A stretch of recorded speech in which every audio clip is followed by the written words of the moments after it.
Thank you for the invitation to participate with this awesome panelists with regards to diaspora and their remittances. My name is Dr. Lucy Mckenzie. I am co-founder of the first Women-Only Diaspora Circle that has over 1,600 women and has amassed over 700 million, which equates to $7 million. So that is in 5 years, people contributing anywhere from 5,000 shillings, which is $50, to whatever amount that they are comfortable doing, and doing it collectively in something that people did not think was possible, especially when it comes to women and being united. So I am one of the co-founders. I am also director and co-founder of Dime Talk Shows, where we actually engage the diaspora by providing information. And that information that we're talking about is how they discover opportunities to invest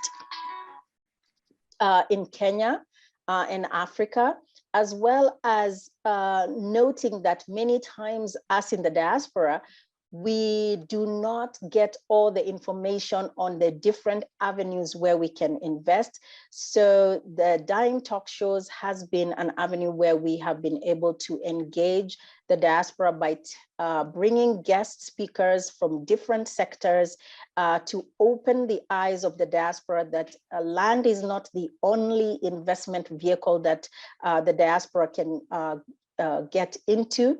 And majority of the times, diaspora gets sold land that is in the middle of nowhere. So they are rich in assets, but very poor in capital. I'm also director of Sauti Contact Center, which has been helping companies within the locals of Kenya, as well as international. We do a lot of US markets. So, and many other things. I also do business here in Kenya, in agriculture. And so I am so excited to hear what Evans has to say about agriculture. And the thing is, with diaspora, we have to come back. This is the time. And if Chinese and all these other people are coming here in plane loads, what is it they're seeing that we are not seeing? And it's so good to be on the same panel with my friend Rachel. The diaspora in Kenya, the remittances are around 400 million every year. So we have presence. We are present in the country. We are felt that our money is here, but we don't have presence. And by that, we have, like you have mentioned, we do not have tangibles that we can showcase that this is what $400 million was able to do in a year. And so we have great opportunities, and I will talk about Kenya because I am in Kenya. With devolution, we have found there is opportunities in every single county. And so as diaspora, as opposed to just trying to go build, you are from the diaspora, Lucy, Rachel, Evans, you are from the diaspora. By the time you amass 100 million on your own, will take quite a while. Yeah. However, if we are a group of us who are like-minded and have seen the opportunities, and opportunities are what? Creating value.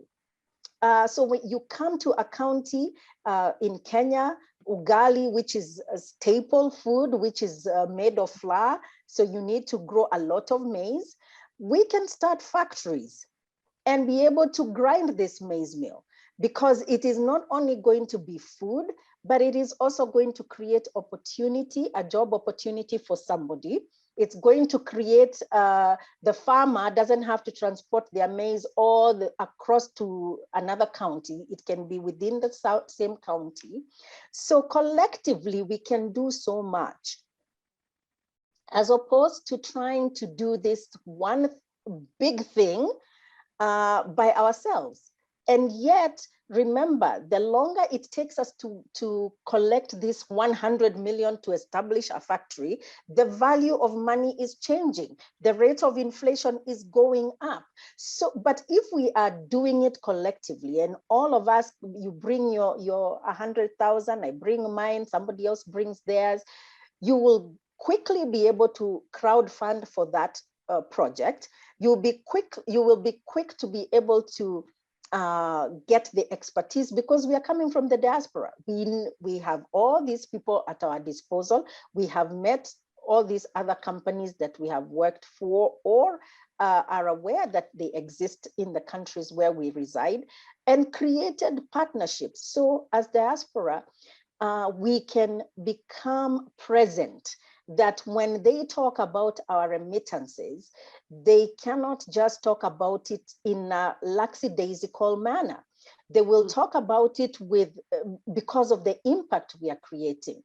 And I remember the Central Bank of Kenya was trying to do a survey not too long ago to establish all this money that gets sent to Kenya. Where does it go? Are our families eating up $400 million every year? And if they are, then they should be the wealthiest families that are walking around in our countries, because us as diaspora, we are sending so much money. Yet the impact, poverty is still being felt. People are still being unable to buy the food that is just general food. So our presence needs to be felt by, when a politician is asked, what does the diaspora of your county do? They can easily point, that was put up by diaspora. That was put up by diaspora. And look at what impact they are creating in my community. Build hospitals. And I don't even think we need to build hospitals. We need to actually bring our expertise, buy the existing hospitals, and extend the services that we have wanted so much for our loved ones to have. And so that, to me, is what I'm talking about collectively, because we have a lot of knowledge out there that needs to be shipped back to Africa. And we help our people, but we also, in the process of helping our people, we shall be able to create generational wealth for our children in future, and for other generations that we did not even think about. And here is where our professionals come in. You engage and talk what it is you want to invest in. Okay, and then you have a very open discussion with your professional person who will go out there and do the research for you. So if it's a business you're planning to buy, they will ask for all the returns that they need to ask, things that we would probably overlook. They will ask for, how the business has been running for X number of years, and really forensically look at the data before they actually make the recommendation. Don't just don't just be called by somebody. They tell you, hey, my uncle is selling a business and it was doing this, it was doing well, and then you pump in your money into that purchase, because A, you need to know why they're selling. Are they getting out of that business? B, was it really a profitable business, or is the turnover not that good? Is the location for that particular business not ideal anymore? I mean, these are questions that your professional person would be able to do ahead of you investing. And they can give you also the projected returns on that money that you end up investing. If you look at Nairobi right now, there's a lot of high-end hotels that have closed. Are those a good investment for us in the diaspora? Probably not, unless we actually look at what there is in terms of the returns and what else that facility could be utilized for. It may not be ideal for a hotel, but it could be ideal for another business. So those are things that you can only get the best output and the best way to invest your money by engaging somebody who is actually on the ground and somebody who is specialized in that area. The problem with us in the diaspora, sometimes we are very trusting. We are quick to make decisions without really doing our research, without doing due diligence. And some of this due diligence is what ends up coming to bite us in the back. So I cannot overemphasize the importance of having a professional person in the team, and also engaging lawyers, and not just, not word of mouth. We may be friends for a minute, and then somewhere along the line, we become enemies. But if you've got everything in writing, you will be safe. So I think my last words would be that let's do our due diligence. Engage our professionals and utilize them to give us the information we need before we do our investments.